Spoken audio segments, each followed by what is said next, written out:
Okay, so there's this massive, invisible empire that moves pretty much everything in our world every single day. It's an empire built on steel and sea, and its scale is, well, it's almost impossible to wrap your head around.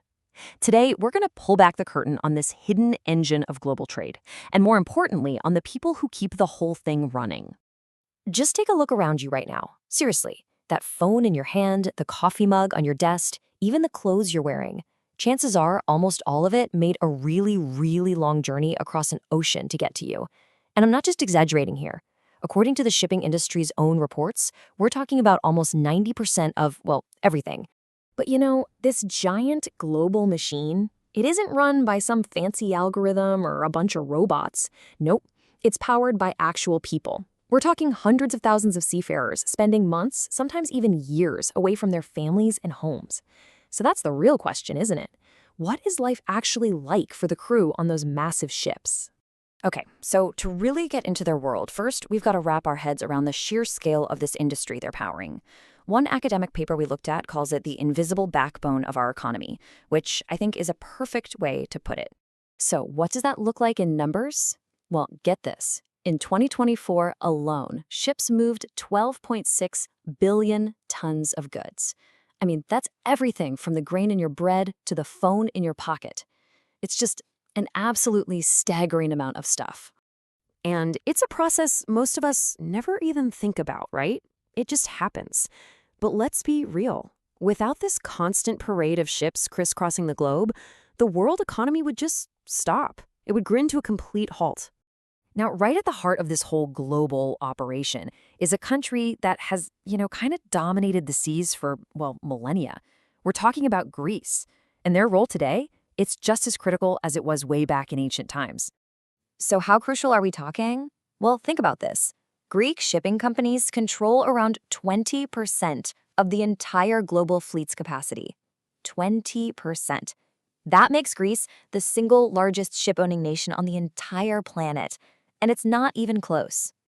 And if you zoom in just on Europe, their dominance is even crazier. They control a whopping 61% of the entire EU fleet. That means all the other EU countries combined only make up that remaining 39%. Just incredible. And look, this isn't just about bragging rights or global influence. For Greece itself, the economic impact is just immense. The shipping industry is a foundational pillar of their economy, pimping a massive 7 to 8% into the country's total GDP every single year. Okay, so we've got the picture, right? A gigantic, super important industry led by this maritime superpower. But what about the workers? What about the actual people on these ships?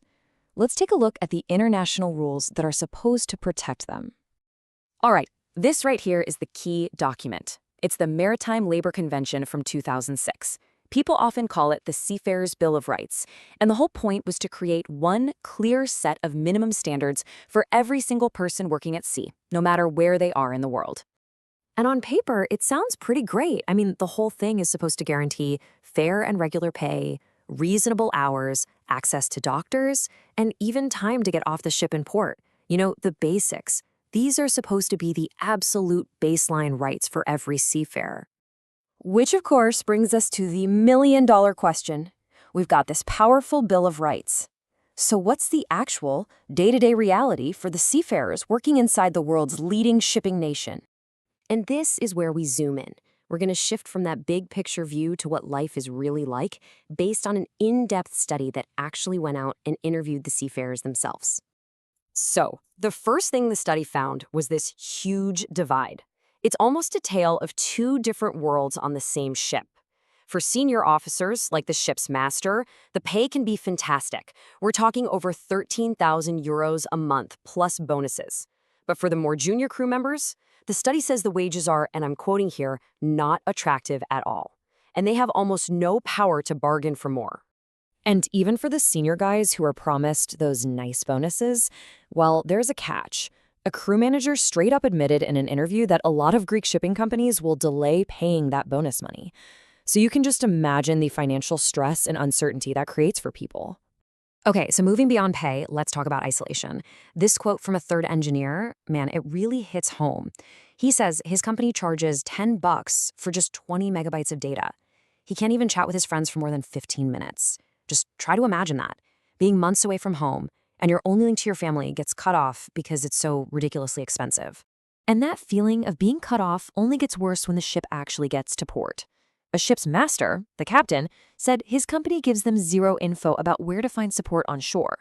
We're talking about seafarer centers that have things like free Wi-Fi or a ride into town, so the crew just ends up trapped on the ship, completely unaware that help might be just a few feet away. This is where things get really serious. The research uncovered a whole pattern of major violations. Seafarers talked about being under intense pressure to lie on their rest hour logs just to make things look good on paper. Some said they've worked up to 36 hours straight during busy port operations. It's a tough industry with razor-thin profit margins, and it looks like the crew's well-being is often the first corner that gets cut. So you have to ask, right? Why doesn't anyone complain? Well, the study found there's this widespread fear. Seafarers are convinced that if they actually use the official channels to file a complaint, they'll get blacklisted. Their career would basically be over. So the very system that was built to protect them, it feels way too risky to actually use. And all of this really brings us to the central conflict here, right? It's this constant tug of war at the heart of the whole industry, balancing this incredible economic engine with the well-being of the actual human beings who make it run. And you can literally see this conflict in the two sources we're pulling from today. On one side, you have the official industry report, all polished and professional. On the other, the academic study, filled with these raw human stories. They're describing the exact same system, but telling two completely different tales. One is about economics and regulations. The other is about delayed paychecks, loneliness, and fear. So what's the bottom line here? The main takeaway from all the research is pretty clear. There is this massive, persistent gap between what the law promises, that whole Seafarers' Bill of Rights, and what actually happens out on the water. The rights are there on paper, for sure, but in the real world, they're often just ignored. Which leaves us with one final question to think about.